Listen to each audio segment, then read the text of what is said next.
I'm Josh Liston from On the Bubble podcast, an oral history of television fandom, part of the Gunna Geek network, just like the show you're checking out now. Shows on the network are individually owned, and opinions expressed may not reflect others. Find other awesome geeky shows at GunnaGeekNetwork.com. This is the official GunnaGeek.com show. Here we're a bunch of geeks talking about geeky things. Each week we run down the latest news and happenings in the world of geek. These are your hosts for the show, Steven. But what if I'm in the mood for a T-Swift story? Chris. I've heard the X is going to give it to you. And SP. That's how we roll on Gonna Geek on Monday night. We get crazy! Gunna Geek Productions presents the official GunnaGeek.com show.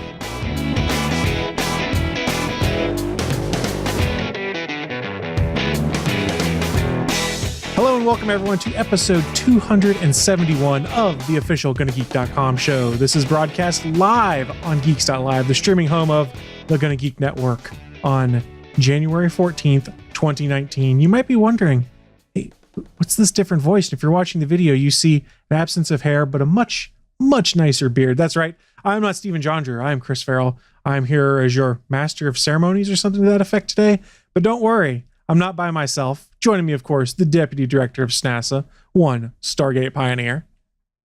Deputy Director, you just demoted me and for no reason whatsoever. I'm here. I've worked a 12-hour day. I'm in the shirt and tie, and now you're demoting me to Deputy Director. That is not right, Chris. Sunkast slipped me $20 to promote him.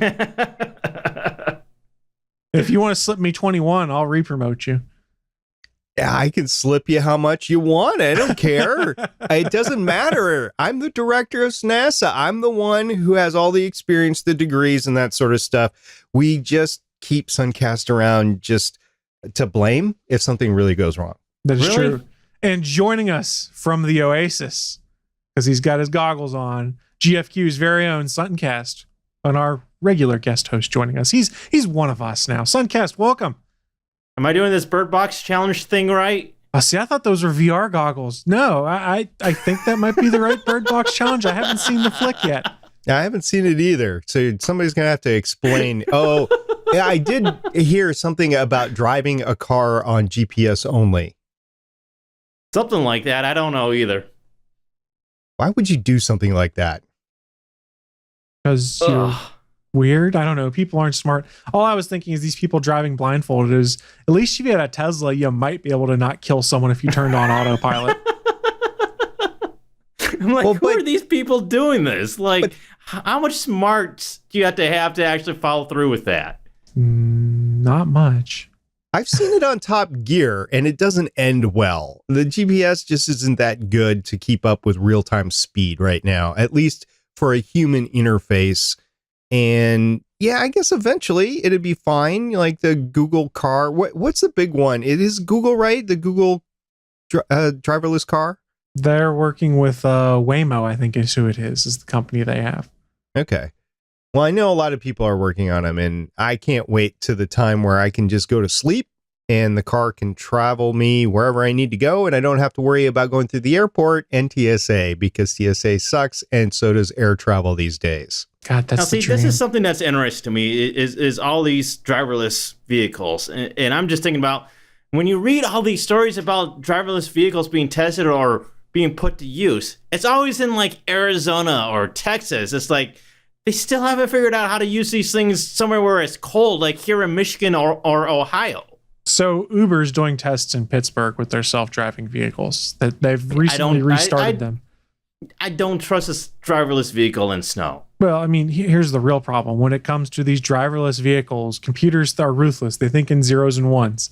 Their priority is saving life. So if the computer has to make a decision between crashing your car and killing you to save 3 people, or killing 3 people to save you, what's it going to do?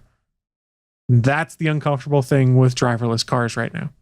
The thing that I would be worried about right now is to get a car without a actual cockpit, without a steering wheel, without pedals and that sort of thing.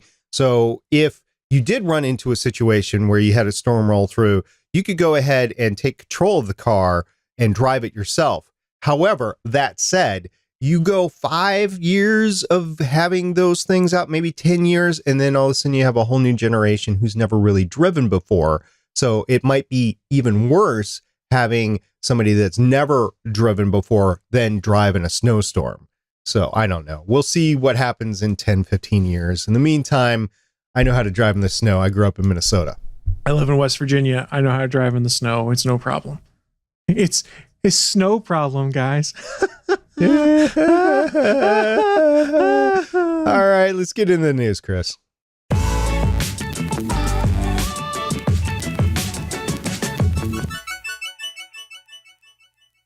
So let's kick off our news segment with the director of NASA. He paid me $22 while we were off camera right there. So SP, what news, what space news you got for us this week? I actually have a lot of space news, and we're going to start off talking about SpaceX. It's not going to be the only SpaceX news that we talk about this week, but last week we saw the Starship Hopper. Have you guys seen this one? I just saw a photo of it. That's about all I've really seen or know about it, to be honest. All right, well, let me break it down for you. So Elon Musk tweeted last Thursday, January 10th, 2019, quote, Starship test flight rocket just finished assembly at the SpaceX Texas launch site. This is an actual picture, not a rendering. And it showed this rocket ship that looks like it's straight out of 50s sci-fi, right? It's got a United States flag on it. And just for scale, they threw in a person in a spacesuit. Now, it might have been a Starman. I don't know if it was a real person or not. I don't know how tall the person is, but let's just say it's anywhere between 5 and 6.5 feet. That rocket is just huge next to that, and it looks glorious as a 1950s style rocket. So here's a little bit more information. The photo of the vehicle did include the spacesuit clad person for scale. No information on the height of the individual. The construction milestone seems to keep SpaceX on target to begin short hopping flights with the prototype vehicle soon. Musk said earlier this week that SpaceX aims to start such trial runs, which will take place at the Texas site near Brownsville in the next 4 to 8 weeks. Of note, SpaceX Falcon 9 and Falcon Heavy rockets are white, but Starship and the Hopper, which is the actual test prototype, will remain shiny on painted metallic silver. But the later pair will be far from identical. The operational vehicle will have windows and 7 Raptor engines compared to just 3 for the Hopper and no windows from what I can see in the picture. The other differences include, quote, this is for suborbital VTOL, which stands for vertical takeoff and landing tests. Orbital version is taller, has thicker skins, won't wrinkle, and a smoothly curving nose section, unquote, Musk said in another tweet. The first orbital Starship prototype should be finished around June, he added in another tweet. And if the testing and development campaign goes well, Starship and Super Heavy could begin flying Mars missions as early as the mid-2020s. Musk has said Super Heavy is the next generation of the Falcon Heavy rockets. I want a replica of this to put on my desk because it looks awesome.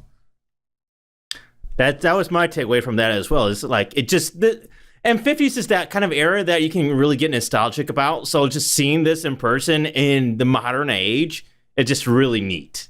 I can't wait to see this thing fly. I don't know if it's I can't remember if it's supposed to land like the Falcon 9 rockets do or the Falcon Heavy does, but I think it has to in order for it to really work.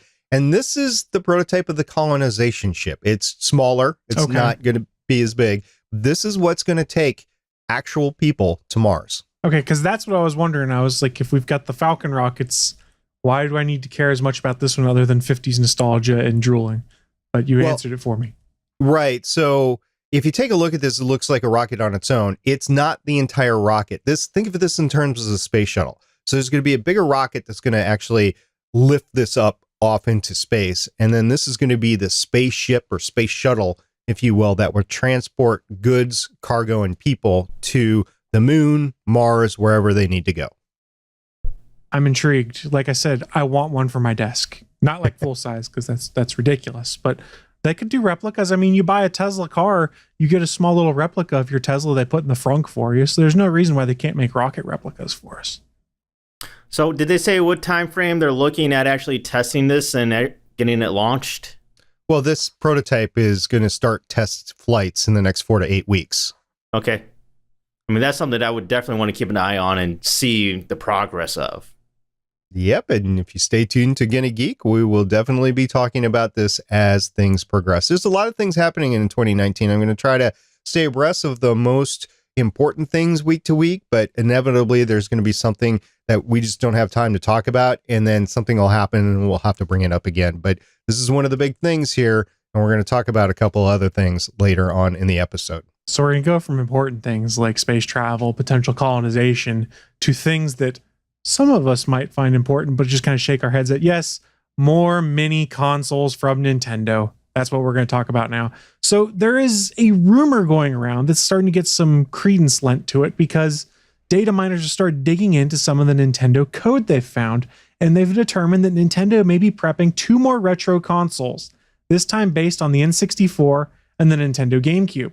They've unearthed evidence to suggest Nintendo may be looking to extend the retro console offerings beyond the NES and SNES on the Switch as well. For those that aren't familiar, there's a NES Switch app that's out there that allows you to play NES games and a couple SNES games now. So these folks have dug into code and found where there are 2 code names set aside for separate consoles, Hiyoko and Count, which they assume refers to the N64 and the GameCube classic consoles, or at the very least, additional support for Nintendo Switch Online service. So data miner Oatmeal Dome was interviewed and said, this could mean there will be 2 new console classics, or we will have 3 new consoles for Switch Online. Now, guys, it's also possible that these might be code names left over from development, but if you had to guess right now, it seems kind of likely that they're going to do an N64 Mini right now. It's been rumored for a while. Like it or not, the mini console market, at least on the Nintendo side, is still a rampaging success. The PlayStation Classic, pretty crappy by all accounts. In fact, they've actually said that the SNES Classic runs the emulator that the PlayStation Classic does better, but that's neither here nor there. But it seems like Nintendo is prepping for a Switch to do more retro gaming. I really don't want more mini consoles, guys. At this point, I'm hoping that this is an update to the Switch Online service and letting me play additional games there. That is more utility. That makes me feel better for the $20 a year I'm paying with my Nintendo Switch console right now, only to back up games. But if I have the opportunity to go back and play classic SNES, GameCube, and N64 games on my Switch, I'm totally on board. I would much rather do that than go and buy another mini console that I'm going to play for a while, and then it's going to sit on the table because I'm tired of playing that and go back to playing my other games. Give me retro gaming on my modern day console. That is the way to do it. What do you guys think? Are you on board for more mini consoles, or would you rather just get an app that basically emulates all of these games for you? No, I'm totally in your realm here with this. I definitely want like that retro gaming experience on a Switch. I think that would convince me more to not only use their subscription service, but also to actually buy a Switch versus, oh boy, another mini console that's, like $50, $60 or whatever. Like you said, you'll play it for a few weeks and then that's probably it. But if it's on a modern day console like the Switch, well, then that's something that has a lot more longevity than something that's just a mini console. That's something that you can potentially keep updating over time with new titles and something new for the player. Right. One thing I did forget to mention, there was another data miner by the name of Cappuccino Heck who kind of dug into the Switch Online service and determined SNES games like Super Mario Kart and Legend of Zelda Link to the Past should be coming soon. And if you haven't played it, Legend of Zelda Link to the Past is one of the best games to have come out on the Super Nintendo Entertainment System. And if I can literally just pick up my Switch and play it, it makes it worthwhile. I see what you guys are saying, and what you're alluding to probably will be the way forward for this, or the retro gaming on the newer consoles. I did not go through the Nintendo magical era like you guys did. And well, I lived through it, but I wasn't playing games. I went straight from the Atari 2600 to the Xbox 360. So I missed out on everything in between. What I would like would be some way, and if it's a mini console, so be it, to have an original Xbox. I know it's going to pale in comparison to what's available today. Now I say that, but I have played both the original Combat Evolved on Xbox 360 and the remastered one that they did that you can play on the Xbox One. And I liked that, and I like being able to do the original gaming on the newer console with cleaner graphics, if you will, but still the same gameplay. So I'm kind of split a little bit, whereas I would like to enjoy that mini console just for a little bit with the original controller and then put it aside just because I didn't have a chance to go through it. But I see the more practicality version of being able to do that through like the Xbox One X or whatever. So yeah, I see that. And as far as this Nintendo stuff goes, and Nintendo 64, that's pretty big, right? I mean, that was probably their biggest selling console, right? That was probably the Wii if you go just by numbers alone, but Okay. because it was the cultural craze. But N64 was arguably one of the consoles to revolutionize and standardize 3D gaming. Super Mario 64 is widely recognized as, hey, here's a demo of what you can do. And a lot of other people picked it up and ran with it. That and Zelda Ocarina of Time. But you mentioned something really interesting there with the Xbox consoles is Microsoft is sort of doing this backwards compatibility thing, but they are, but different than how Nintendo is here by putting it all in an app. They've made a bunch of Xbox 360 and Xbox original games backwards compatible, and they have the advantage of you pop the disc into your Xbox, it reads it, and then downloads a version you can play. So they've got that going for them. Nintendo can't do that with the Switch because the Switch moved back to cartridges, and like the N64 is a cartridge, the GameCube was a mini DVD that spun counterclockwise versus clockwise and stuff like that. So it's going to be interesting to see what Nintendo does. My personal belief, I think they put out both mini consoles and update the NES app to let you play other games, older games, and I don't think the crossover is going to be the same games in each one, and that's how they're going to get you. And let me tell you right now, if the only way I can get Zelda Ocarina of Time is to buy a classic console, I'm going to be frustrated, and I'll probably just pull out my N64 again and play it that way. You still have one? I still have my N64 from when I was a kid. Wow. It is in a Rubbermaid box in my garage with all of the games and 2 controllers. The problem is the battery inside my Ocarina of Time cartridge is probably almost dead, which means my save game is about to disappear. If it hasn't already. If it has. That's the problem with the console games. Now, if you were using like memory packs, like they were doing for a while there to save games, your games would arguably not go away ever unless you destroyed the memory pack. But it is what it is. I'll just have to replay it again because, like I said, Ocarina of Time, great game. Not quite as good as Link to the Past, but still a great game. I'm going to be excited to see if they actually do what we are hoping they're going to do with the Switch and having it as an app that you can just digitally download. Like, to me, that's more of a value add to the Switch and the subscription service than anything else. It's the way to do it. I have played with the NES app on the Switch, and I haven't spent a bunch of time on it because I got a bunch of other things to play, but it is very faithful adaptations or ports, rather, of these classic NES games. And it kind of makes sense. If someone's going to port it best, it's probably going to be Nintendo. And I think they would rather do it officially than all of these homebrew options that are out there. But because then they can make a little bit of money off of it. But speaking of making money off of things, I hear, John, you found the ultimate Uber toilet that we can make a ton of money off of. Please tell us about the super toilet. I don't know that I'm going to be making any money off of this thing, but you this get is it and just... charge admission. This is what I'm thinking. Charge people to take a ride on the super toilet. Right, you could do this in your van down by the suckers. River. Yeah, and everyone gets a complimentary lollipop when they get off the can. Yeah. Hey kids, you want to see my toilet? That's not creepy at all. Not at all. No. So what we're talking about here is Kohler's Numi 2.0 intelligent toilet. They've had this before. This is now a more intelligent, upgraded version than what they've had in the past. And this is actually something that maybe this time around they will actually sell, because they've had this before, but they've never actually sold it before. So the Kohler Numi 2.0 intelligent toilet is literally the Uber of toilets. This thing is just, it's got like the Swiss Army knife of every feature that you would want in a toilet.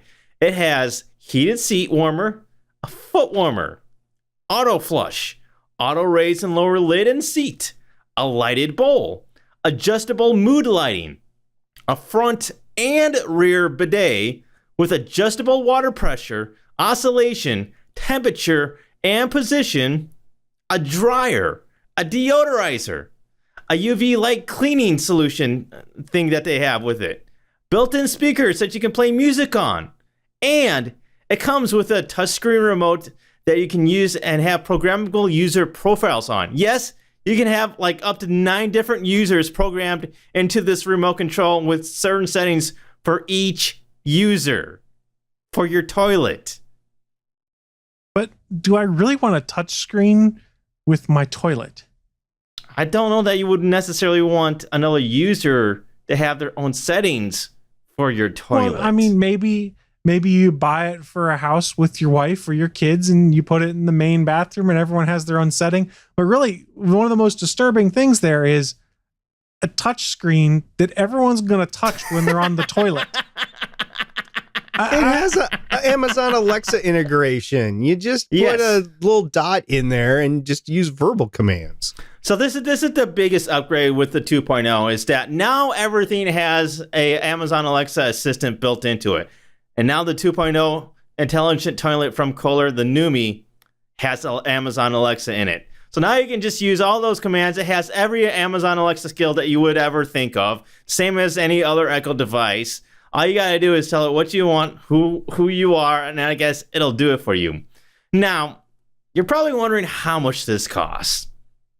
So the basic model starts at $7,000. That's just a standard model. That is definitely more than Chris's first car. Yeah, I paid $1 for my first car. They have a Basher Pad Black model that says it's going to go for a mere $9,000. So the only difference is it's black and you pay $2,000 more? Apparently. That's ridiculous.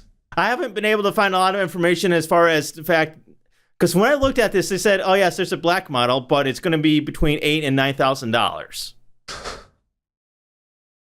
I wonder, is there going to be a marine edition? I don't know, but this is pretty interesting. It goes along with all of Kohler's other interconnected products for the bathroom. They have this new line called the Kohler Connect, which is a suite of a smart shower, a smart mirror, and a smart tub. A smart mirror? Well, how does a mirror need to be smart? It makes me look more handsome when I ask it to. That's how it works. It gives you more hair. Yeah. It moves it from my face to the top of my head. But yeah, you can have this whole smart bathroom now thing. And I guess for all these products, you're probably looking at about $12,000 for your Kohler Connect bathroom. And it's all interconnected. It's all mood lighting. So if you go in there, it can all be connected to the same mood lighting adjustments that you want. But yes, this is quite literally the Swiss Army knife Uber of toilets. It has literally every feature that you can think of that you would want for a toilet. This thing is just incredible. It's got 2 bidets in it. 2, a front and a rear. Well, yeah, it's usually what a bidet has in this day and age. Guys, I just last night was watching this YouTube tour of a 92-foot yacht. This sort of stuff happens in it's just beyond the scope of what we're normally looking at. I mean, John, you're up at the moon. You get some pretty unique stuff up there that we don't have down here. It's because of necessity, right? Well, rich people have a necessity to have 2 bidets. I've requisitioned one for the moon. Why haven't I gotten it yet? It's heavy. Takes a while. Probably because the lack of gravity, toilets don't work the same. I mean, they kind of do, but not really. You should know this. We have artificial gravity. What are you talking about? Artificial gravity. Sure. Somebody's been watching a little bit too much of the Orville, I'm sure. So 2 thoughts I had on this when we brought this up is with the Amazon Voice Services integration, is it as simple if I sit on the toilet and I go, hey, A word, trigger clean my tushy when I'm all done, and it just does its thing. I don't have to touch anything, let alone toilet paper. Because if so, wait a minute. This is one of the first things I've thought of. You have this you've said it before. You have this red alert thing for your Alexa.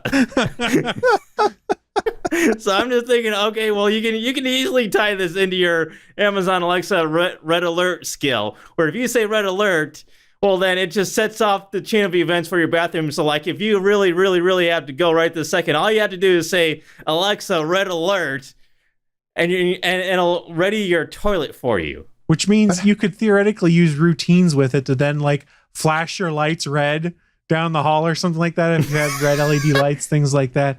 Oh man. And so the second thought I had when we saw this, and you brought it up, because for those that aren't aware, in the pre-show, John was talking about the fact that this is the thing out of CES that has him most excited is this Kohler toilet.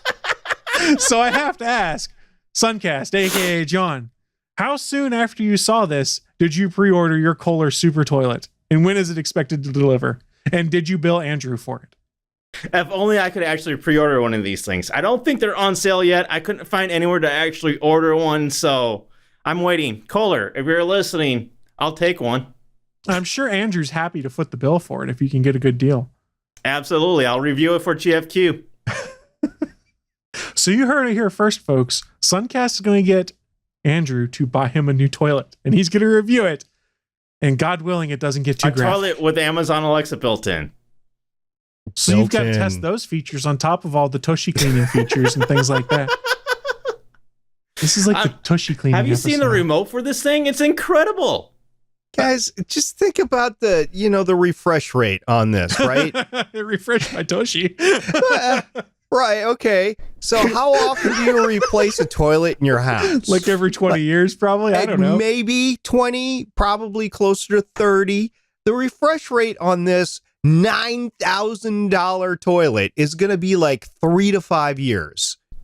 It's, oh my gosh, I can't even. Well, we're not the intended target audience for this. Let's be honest. This is one of those weird CES things that comes up just to kind of get the attention and the talk. And if they sell like 3 or 4 of them, they call it a day and they move on to the next thing. I don't think they're expecting this to go mainstream and everyone puts a Kohler smart toilet in their house. Now, if they're going to give them to me, I'll do it. Think of the you were talking about the screen. I'm not so worried about the screen. The screen is easy to clean. I'd be worried about those speakers. Look at all the speakers in your, just see how, God, it's like germ magnets. I would assume they are designed like boat speakers in which the enclosure is water safe. So really it'd just be a matter of wipe down the outside with bleach wipes or whatever every once in a while when you're cleaning the toilet. Maybe just disconnect it and use the bidet on it. Is that what you're talking about? That could be. Well, let's be honest though. The people that are buying this toilet are probably not the ones thinking about how am I going to clean this. This is their cleaning lady or whatever's problem to figure out how to clean it. Because a $9,000 toilet, I don't think most, how do I put this best? Most middle class to upper middle class people are even considering something like this. We look at it and kind of smile and laugh and go, okay, that would be kind of cool. But I don't think this is going to wind up in one of our houses. It's going to wind up on the SNASA moon base before it winds up in our houses, I bet. Now, the good news, though, is that even though there's a lot of electronic stuff with this toilet, they do say that it can power itself for about 100 flushes if there is a power outage. Well, that's good. So you've got 100 times you can go do your business before you're hosed and can't flush your toilet. Yes. You know, in most cases, I'm trying to think of all the times I've had power outages and or water outages. I don't think I've used the toilet 100 times in that couple days. You can't think of it in terms of that. You got to think of it in terms of zombie apocalypse. So when zombie apocalypse hits, you have 100 flushes before you have to find another safe house. Well, I think I've got bigger things to worry about in the middle of the zombie apocalypse than the bidet properly cleaning my tushy. That's just when you use the excrement to build a wall between you and the zombies. That's a pretty stinky wall. I like how Dane put it in the chat room. A word, sanitized bathroom. And is there delivery, he asks. I'm pretty sure there would have to be delivery if you're putting $9,000 down for the toilet. And God willing, they have a plumber and an electrician they can recommend to come do this work. Because I don't know about you, I don't have a plug right next to my toilet in any of my bathrooms. Okay, all you guys want like all these smart thermostats and stuff in your home. No, I want a smart toilet. Hey, if you can get one, more power to you, sir. Yeah, I'd say go for it. Literally. He's gonna go for it on it. Oh, bathroom humor. We bring you the cutting edge of bathroom humor here on the GonnaGeek.com show. We also bring you the cutting edge and extra news. Yes, we do have a few extra stories for you guys today. I'll kick things off. This one's really short. We have talked about it before, and one of my biggest beefs I've had with all of the console makers out there is cross-play of certain games across all of the networks, PlayStation Network, Xbox Live, Switch Online.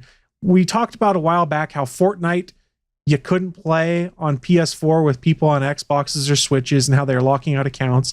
Well, eventually Sony put a beta out, making it so that you could play Fortnite on a PlayStation 4 with your friends and any other devices.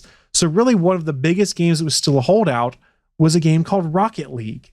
Well, today, Rocket League officially got cross-platform play across all devices. Prior to today, you could play on the Switch, Xbox, and PC with each other. Well, now PlayStation 4 will allow you to play Rocket League with all of your other gaming friends. So it's a step in the right direction. I hope to see it with more and more games going forward.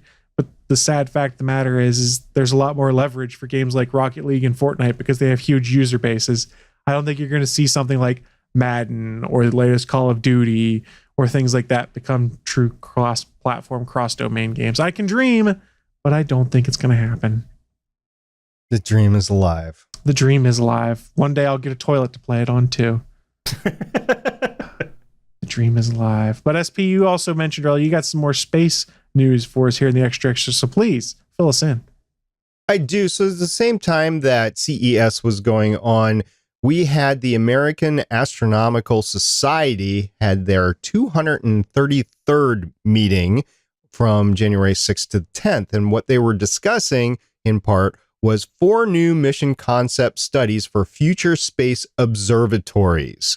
So one candidate mission is called the Large UV Optical Infrared Surveyor, or LUVOR, and it's essentially a beefed up version of the Hubble Space Telescope. Like Hubble, this instrument would observe the universe in ultraviolet, infrared, and visible wavelengths of light. The Habitable Exoplanet Observatory, or HABEX, is designed to observe potentially habitable exoplanets around sun-like stars. LYNX is a potential successor to NASA's Chandra X-ray Observatory and is proposed that it would uncover invisible universe by detecting high-energy X-ray radiation that is not currently visible to the human eye, and hopefully will never be visible to the human eye. And the Origins Space Telescope, which seeks to answer the big mysteries of life in the universe, like how habitable planets are formed. So those are 4 missions that were discussed: LYNX, LUVOR, HABEX, and Origins. NASA and the rest of the astrophysics community will have to wait about 23 months to find out which of the 4 mission concepts gets selected to launch. Once a mission is selected, it will take around 15 years and at least $1 billion per mission to develop it before it will launch. Until then, NASA has 2 big flagship class astrophysics missions to look forward to. We've talked about them both: James Webb Space Telescope and WFIRST, the Wide Field Infrared Survey Telescope. James Webb is currently scheduled to launch in 2021, while WFIRST is on track to launch in 2025. But beyond those 2, we have 4 big observatories that are in the planning stages, guys. This is exciting. Space telescopes will continue. That is exciting. I mean, I think the next 10 years is going to be just even more exciting than what we've seen in the last 5. I think you're right. I think there's a lot of cool stuff coming. At least that's what I'm hoping. There's a lot of reinvigorated interest in space from both kids, college students, things like that. The way SpaceX has come on the scene, things like that.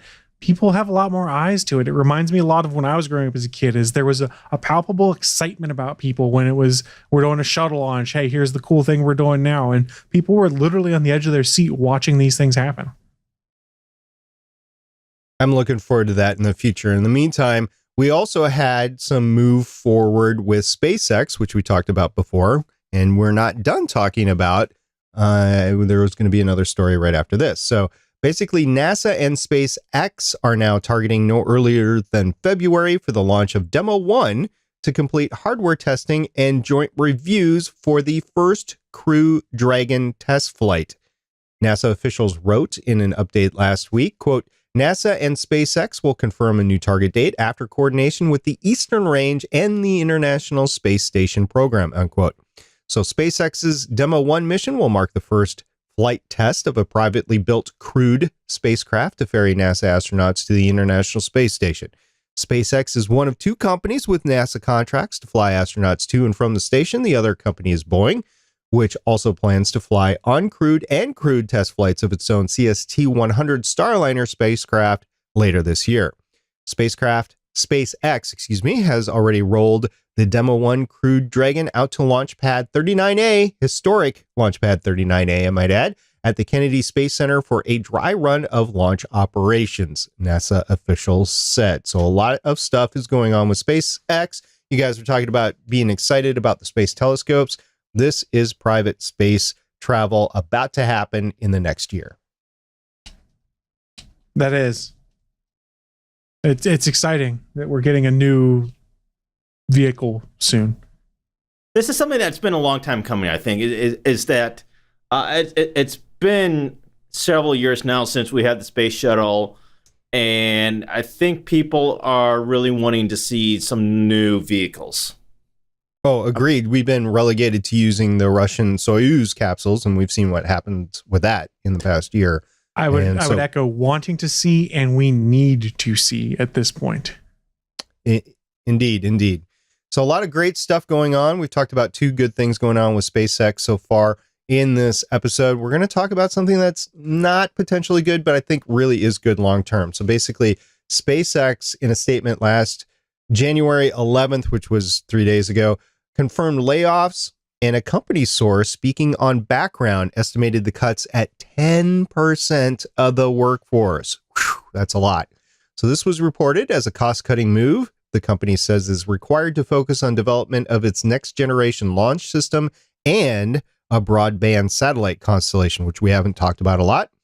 It is the first large-scale reduction of SpaceX's workforce since the company was founded in 2002, although the company did fire several percent of its employees in 2014, but that was a move that the company said at the time was based on performance reviews and not necessarily fiscal.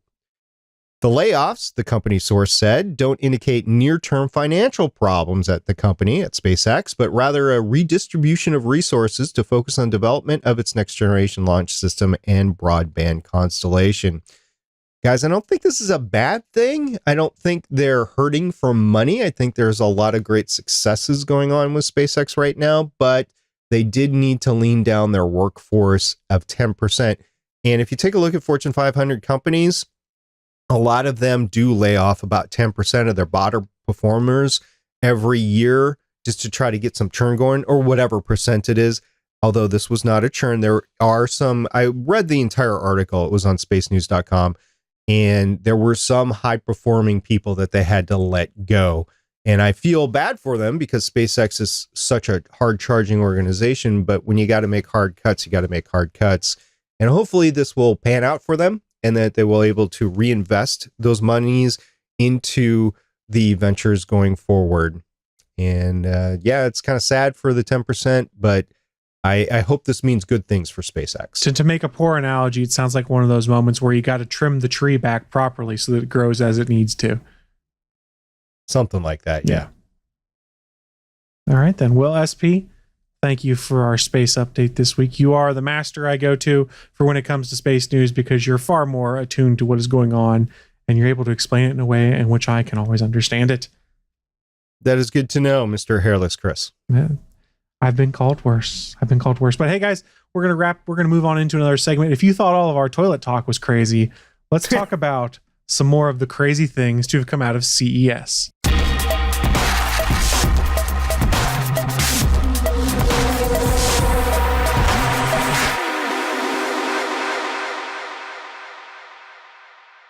let's move into our big segment for this week. John had mentioned it. CES 2019 is going on. When CES, the Consumer Electronics Show, starts up, there's always a whole bunch of wacky, crazy stuff that comes out. Some of it's just weird devices. Some of it's just weird software. Some of it's cool. Some of it's nuts. And some of it you shake your head and go, why the hell would they make this? And some of these things are like that toilet that fit in all three of those categories I just mentioned. I kind of want one now too after we talked about it, but I wanted to go through. Well, you got $4,000 saved up for one. Yeah, I can see how well that would go over. Hey, honey, I bought us this awesome toilet. I don't see the wrong thing here. I mean, that's something that could last you for the next 3 to 5 years of your marriage. Wait. You'd have to get a his and hers. Oh, gee, thanks, John. So you can face each other? No, nobody wants to do that when they're doing that. That's nasty. Let's go back to CES 2019. It's very hard to take like 5 days of crazy coverage and break it down and talk about everything. But I did try and go through and pull some of the most interesting things, some of the worst things, and then some of the things that are just the coolest or the weirdest that were there. And we're just going to work our way through best, worst, and then weirdest / coolest at the end. So we've talked about some of this. Last week we talked about it, and it was shocking news, but Apple throwing open the gates of its walled garden, opening up AirPlay and HomeKit to partners, putting out an iTunes app on Samsung TVs and things like that. It's big news. It's a move that no one saw coming. And while we might have talked about it last week, it's important to bring back up again and say, hey, no one expected this. This changes the dynamic completely if you can start getting iTunes and other Apple apps on non-Apple devices. So it's something to keep an eye on, and we'll see what happens. More interesting to me. Well, I think they kind of had to. Yeah, and I agree. I think they kind of had to. So the Apple TV is definitely third in a 3-horse race right now. The Roku and the Fire TV are just leaps and bounds ahead of the Apple TV right now in terms of not only hype, but usability and compatibility. Yeah, I think you're right. And I think you also have to consider not Android TV as a whole, but the Shield TV that NVIDIA puts out there, because there is a small but very dedicated fan base behind that, because it's an incredibly powerful streaming box that's easy to sideload things on. I think there's flaws with Android TV as a whole, especially when it comes to what apps you can get, because certain cable companies will pay for a Roku app and an Amazon app, but not necessarily for an Android TV app. So there is a problem there with some of that. But more interesting out of this news to me, I like playing and dabbling in home automation, is more HomeKit partners for Apple, because how often do we really talk about Apple's home automation toolkit being HomeKit? We haven't talked about it a ton lately. We've talked about Wink Hubs, we've talked about Samsung Smart Things, Amazon Voice Services, routines, and things like that, but you don't talk a ton about HomeKit, which is Apple's tools and libraries for doing home automation that was reliant on either an Apple TV in your house to act as a hub or a more modern iPad. You could use an iPad as a smart home hub. It'll be interesting to see what they do with that. I honestly don't know a ton about HomeKit, but I'm curious to see what other doors it opens up for home automation geeks like myself and Steven. We're a little over the top, although I guess we could use that to auto flush a toilet. So maybe. Another thing that was interesting to note is Samsung was, of course, at CES, but the interesting thing is that they announced at the end of the show is the Galaxy S10 they're going to unveil in San Francisco on February 20th, as well as a Samsung foldable OLED phone. So yes, it looks like they are actually going to put that OLED phone on sale this year. We'd heard rumors to that effect that they're planning on doing it, but it sounds like it's going to happen. And if you believe the rumors we're hearing about the Samsung phone, no notch. It's like a dot cutout, supposedly, for them to put a camera on the front of it. Oh, thank God. I'm so glad that they just got rid of the notch. You guys know how I hate the notch. I hate the notch, too. The notch. That is why I have not upgraded. But that is presumably coming. We'll find out more in February. I thought it was worth mentioning because we weren't sure whether Samsung would talk anything about their phone lineup, but they did a little bit. One of the things I was most interested in, we're going to talk PCs here. You guys do know Dell bought Alienware years ago. Well, they were showcasing a whole bunch of new hardware, Dell laptops, Dell desktops, Alienware desktops and laptops. The most interesting laptop they announced was the Alienware Area 51M.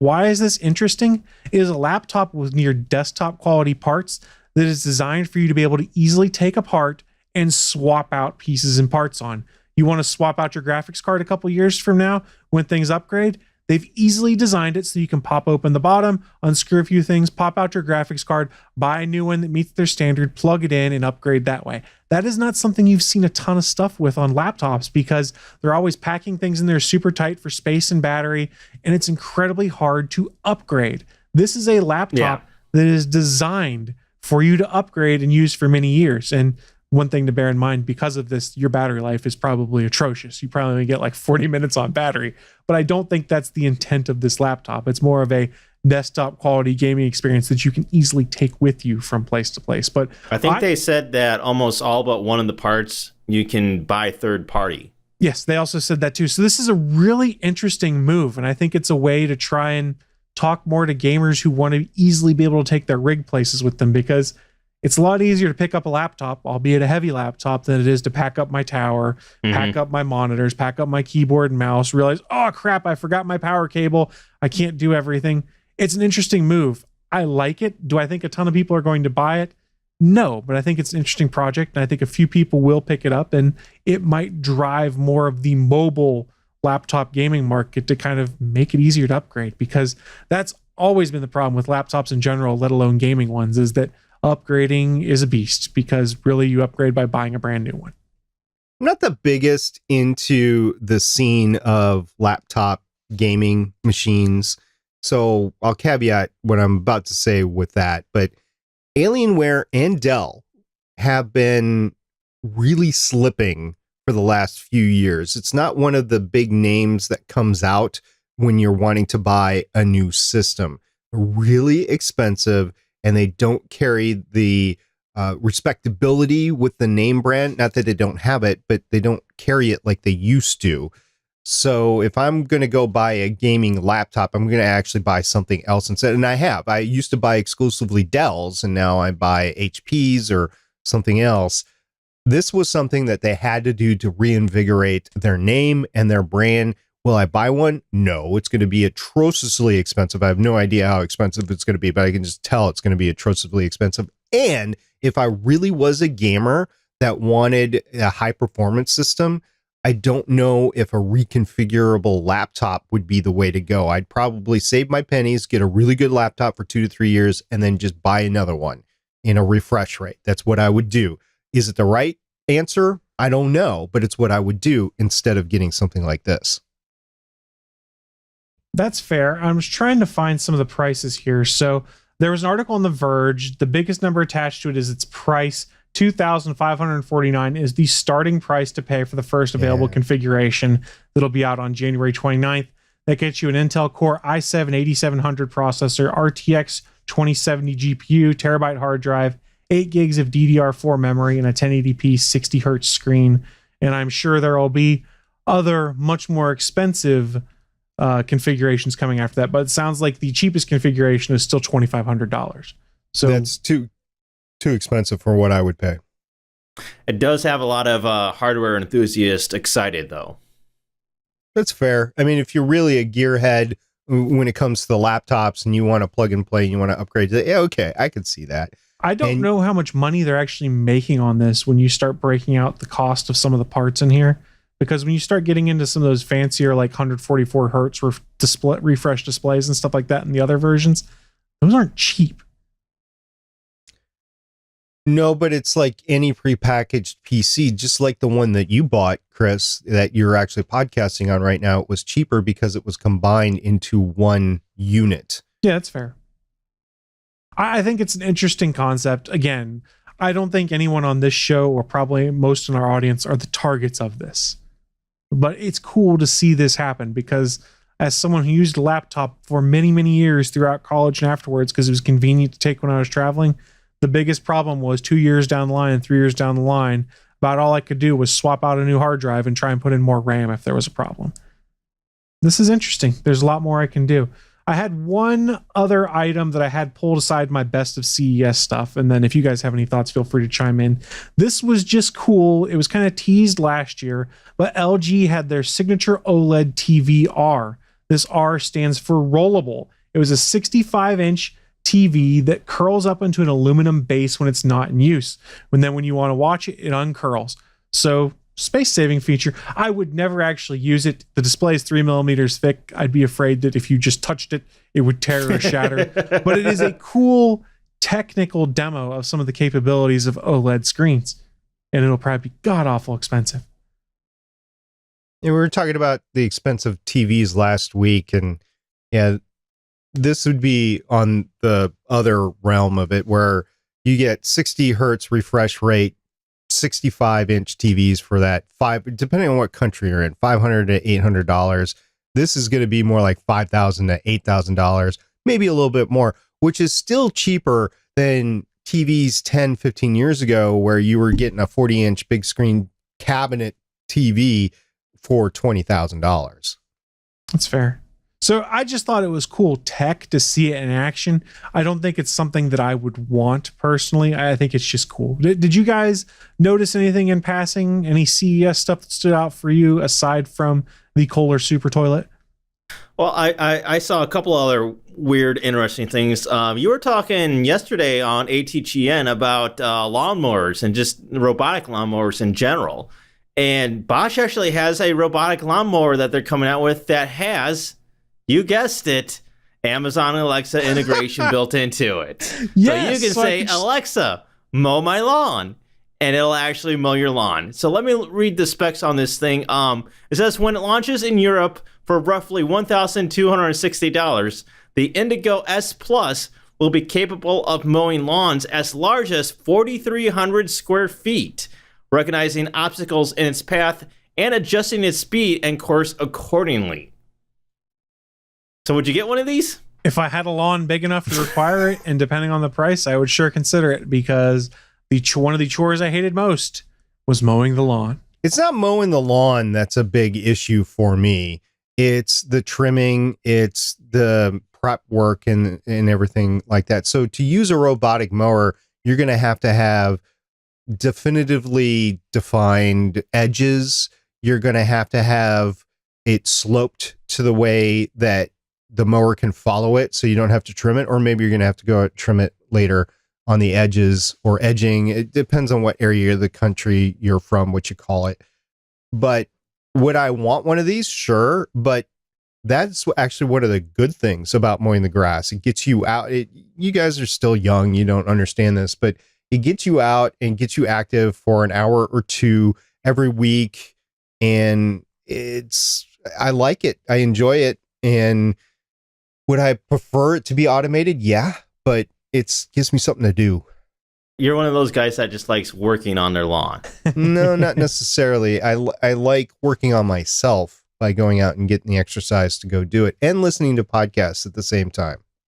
Okay. So one of the other products I saw that was just absolutely weird, and I don't understand why they would ever do anything like this. So Face ID is all the rage these days too, as well, right? Mm-hmm.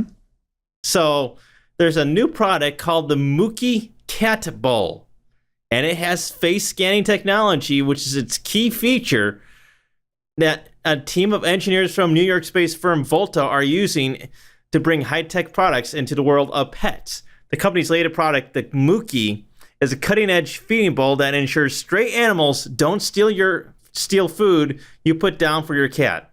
The bowl automatically locks the food behind a plastic door, which only opens when the owner's cat walks up to it. And the bowl also connects to a smartphone app, allowing pet owners to monitor how often their cat is eating. Of course, so it does. These bowls don't sell for cheap. Mookie says their price tag is around $189. That's cheaper than I thought it would be. Yeah, that's about what I would think something like that would cost. And if you're a pet owner, John, are you a pet owner? Yes, sadly. Okay. Do you have a furry pet, or are you like the reptile type sort? I have a couple furry ones.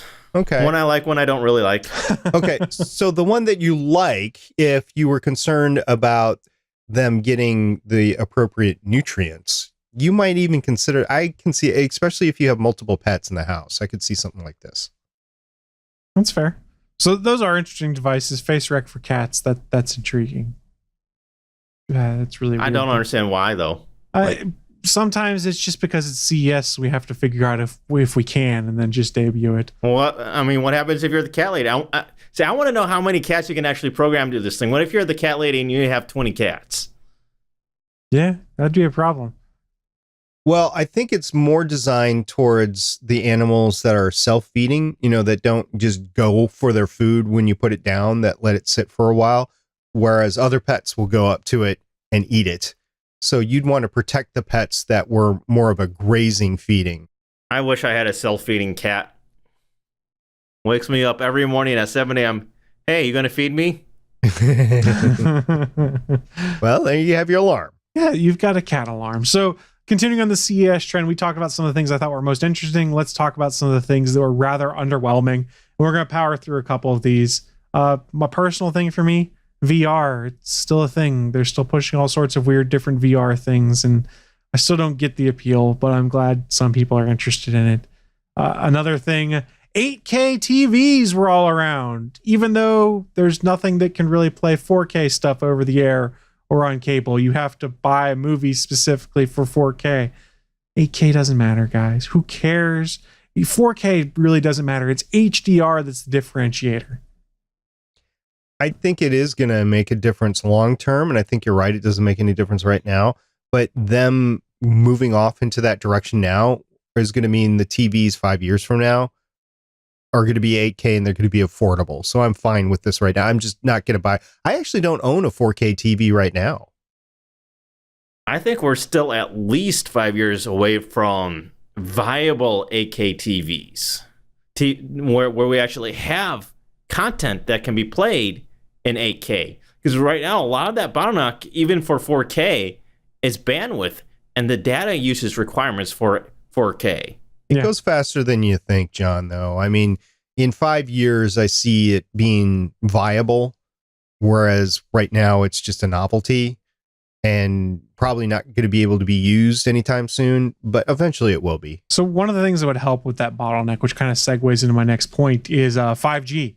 There was supposed to be all sorts of hubbub and buzz about 5G demos and debuts. For those that aren't aware of, that's the next generation of wireless internet, for lack of a better term, which is supposed to give much greater throughput than LTE. That the thought is would replace landline connections for data and things like that, or could be useful for folks that they can't run fiber out to where they live. You get a 5G modem and it connects to the cell infrastructure, which is going to support much bigger connection speeds and allow you to do things that way. Yeah, 5G is still kind of underwhelming. Whenever they try and demonstrate it, it just doesn't really come. What I understood is Intel did a demo that sort of showed how things worked, and then everyone else just talked about 5G but had nothing to show. So we're still a ways out from 5G, no matter what AT&T might tell you. Wait a minute.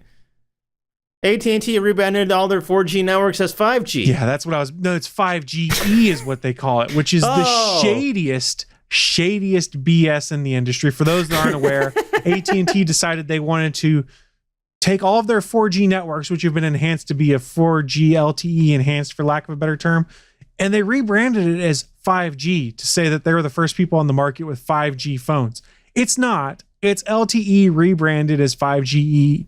5GE. They've been widely panned by consumers, tech blogs, competitors, just about everyone going, this is an absolute horse crap way to say that you're doing 5G. You've done nothing besides change the logo of LTE on those phones. And then they were proud about the fact that they shook up the rest of the industry so much by blatantly lying and being hostile to consumers. Shame on you, AT&T. Shame on you. And we hadn't talked about this on that show. We hadn't talked about this on this show. That's one of the reasons why I don't have AT&T. Ugh, I do right now because it's the best coverage in my area. Now I feel dirty though. So let's talk about some of the cool things or the weird things we saw at CES. This was something that was mentioned last year, but it wasn't working. There is a clothes folding robot by Foldimate that in 10 to 15 seconds can fold a piece of laundry and put it in a laundry basket for you. Now here's the catch. How much is it? It's like $5,000, I think, last I'd seen. I think my son would pay it. Here's the catch. You can only put like one piece of clothing in at a time. You can't like dump your laundry basket and have it sort and do it. So you're sitting like one piece on a conveyor belt at a time. And it's expensive, but it actually works. They were showing it off at CES and a lot of people were like, holy crap, these guys were here last year and a competitor was something similar. And they actually brought something back that worked this year. And it was kind of the golf clap in appreciation. I don't think a ton of people are going to spend $5,000 or whatever it is. I think they said it was about $980 they're looking to target. They want to get the price point down. And it's cheaper. rather large. Yeah, but still for $1,000, once they get that price point lower and having to have the space for it in your laundry room, just learn to fold your clothes. I would gladly spend a couple $100 for a folding robot if it actually worked. Yes. Yeah, my son would definitely do it. Matter of fact, he cannot fold laundry to save his life. He just can't. And he actually asked for Christmas presents for those foldable plastic molds or whatever that help you fold your clothes. He asked for that because he wants his clothes to be neat, but he can't do it. It's like wrapping presents, right? If you're just terrible at it, you're like, God, just give me somebody that can wrap a present, or I'll pay you $10 a present to wrap it or something like that. He would be the guy that would pay $5,000 for something to fold his clothes, even if it was one at a time. He would do it. It's interesting, and it's one of those things, if I think back to when I was a kid folding laundry, this would have been a godsend for me to be like, let me just toss my laundry at this machine and problem solved for me. But as a grown adult who goes, man, I could spend that $1,000 on something far more interesting, like putting it towards a super smart toilet to clean my tushy. I think there's better things to get. 2 of them, Chris. 2 of them. You need 2. That's right, 2 of them. So I got 2 more things. Each other. I got 2 more things left in the interesting and weird category. Let's talk the last one of them that is tech related. There's a company by the name of Royole FlexPi who brought the first foldable phone that people were allowed to play with to the CES floor. Now, this company, if you're not familiar, Royole evidently is a 5-year-old company that was literally founded to develop and sell flexible displays to basically beat Samsung to the punch. Well, they had their flexible phone there, and people were amused by just how dysfunctional it was, but fun. It measured 7.8 inches diagonally. It was basically a tablet mode when unfolded, but when you folded it in half, then became a phone. Had 2 SIM trays in it, so you could do multiple SIMs in it to be able to make calls, things like that. And then, sorry, I lost my place on my notes here.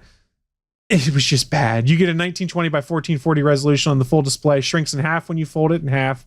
308 pixels per inch pixel density, but Android could not work very well with it. They'd fold things and then they'd get like 2 apps open over top of each other and the screen would just start flickering and going out of control. But people were having a lot of fun playing with this device on the floor. They thought it would break when they put it in the fully open position or fully folded position too, but it just snaps cleanly into shape and takes a good deal of force to be able to move it back and forth. It was an interesting device for people to see, to get an idea of where folding OLED displays are now and dream of what might be coming forward soon, rather. But man, if this is what they've got, I wonder what Samsung has when they debut their folding display in February. It's ridiculously expensive. If you want it, you can buy it in China right now for what is roughly $1,300. And you could get one for yourself. But yes, folding OLED display phones are here. They just don't work so great yet. iPhone XS Max that opened the door to those damn $1,500 phones. It just sucks. I think they're going to have to rewrite a lot of operating software to actually get this to work properly, I think. I think you're right. Very similar to what you saw with the Essential phone when they basically rewrote a bunch of things for Android to support a notch before a notch was officially supported. I think you're going to have to see something very similar for how to make Android work with this folding display. So again, another moment where I kind of scratch my head and go, I wonder how Samsung's going to pull this off with their folding phone. Probably a lot better. Well, they've got a lot more money to invest to make it happen too than a company that's pretty much a display company that made a phone as a proof of concept. But regardless, that was the last tech item I had. This last thing was just interesting to me. So I have to ask John Sunkast SP. I'm mixing up names there. I apologize. Have you guys heard of the Impossible Burger?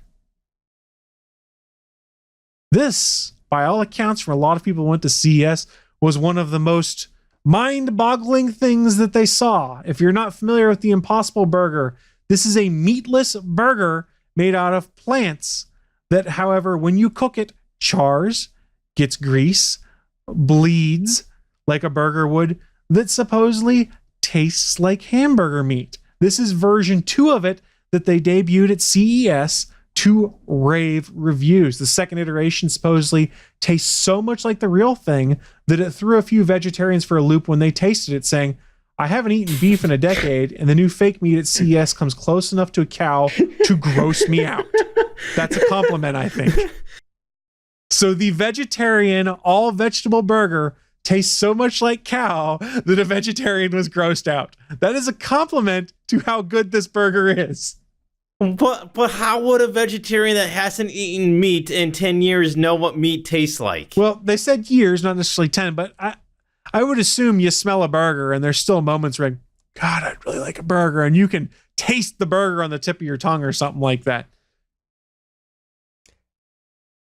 One of the big reasons why a lot of people don't do veggie burgers or turkey burgers is because it doesn't have the same texture or taste or smell or whatever, I guess, bleeding here.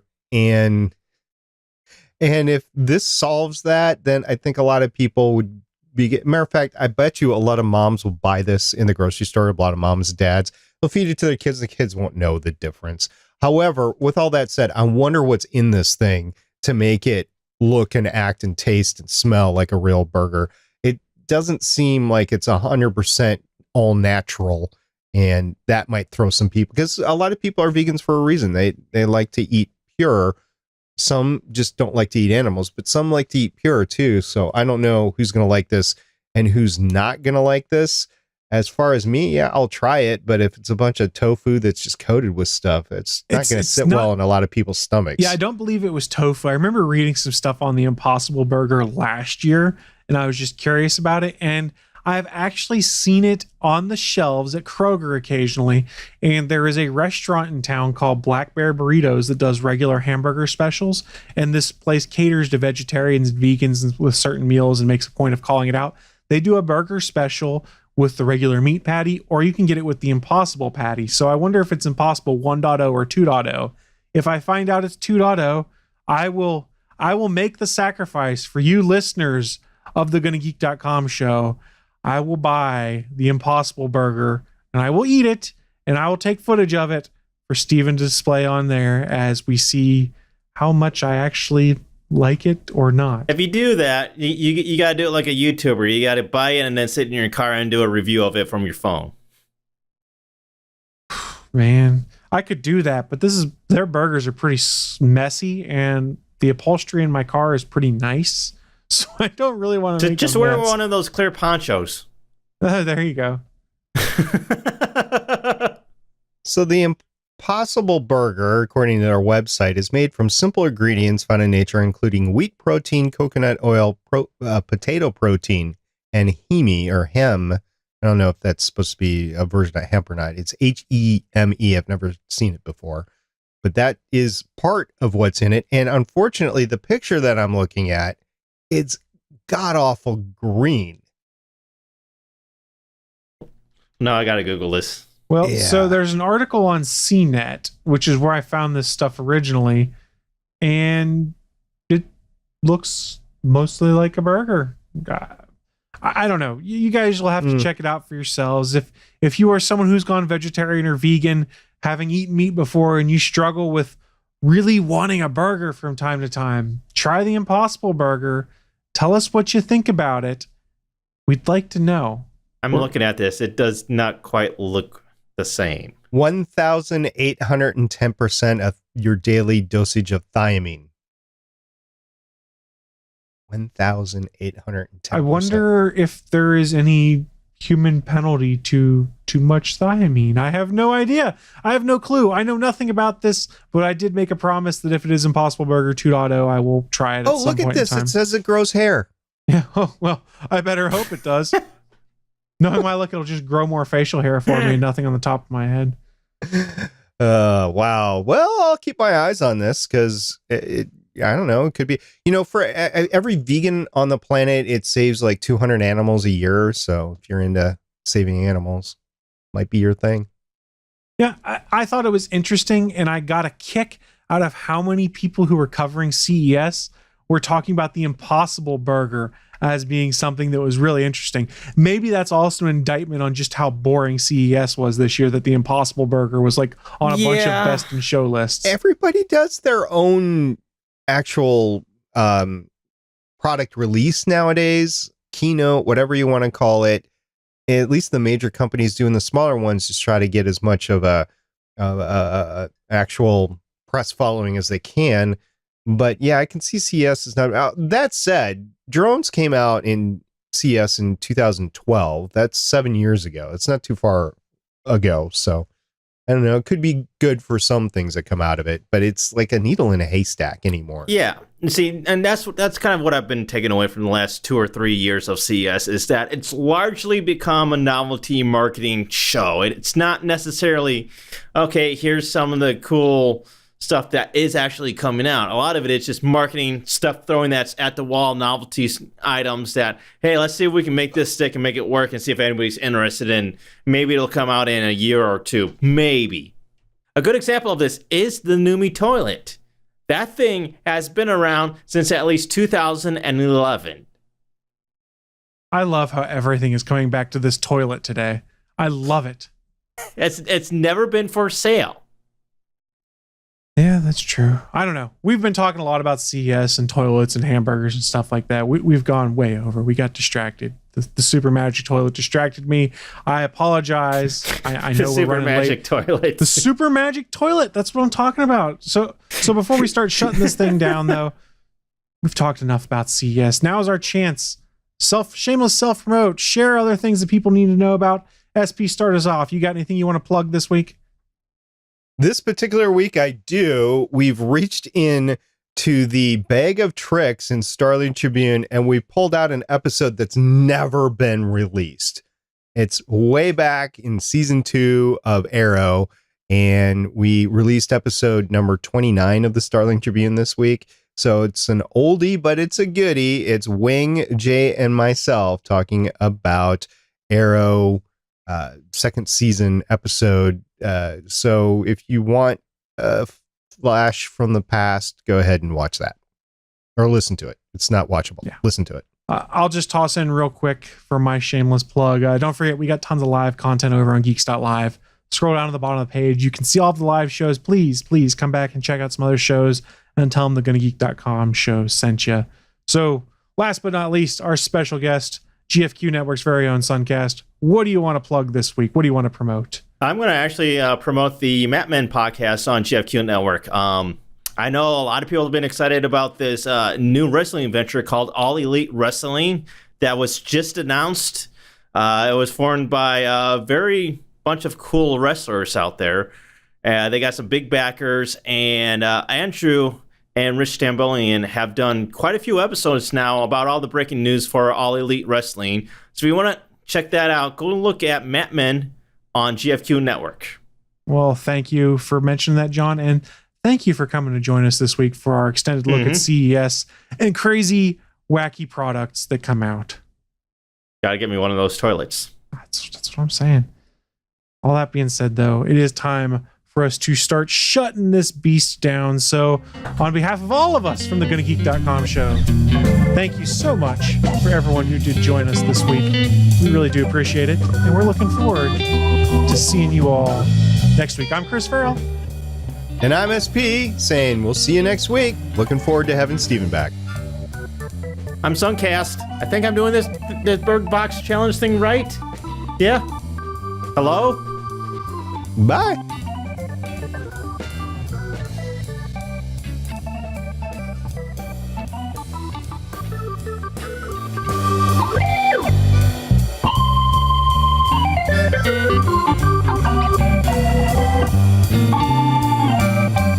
Thanks for checking out another episode of the official GonnaGeek.com show. If you like the show, please give us a 5-star review in Apple Podcasts or a thumbs up on YouTube. You can always join us for our live recording sessions, which stream Mondays at 8:45 p.m. Eastern at www.geeks.live. And remember, you can find our full back catalog at GonnaGeek.com/show. If you're itching for more geeky content, check out other shows on GonnaGeekNetwork.com. Voice work was by Emily Prokop of the Story Behind podcast. That's it for this episode. We hope to see you back again next week.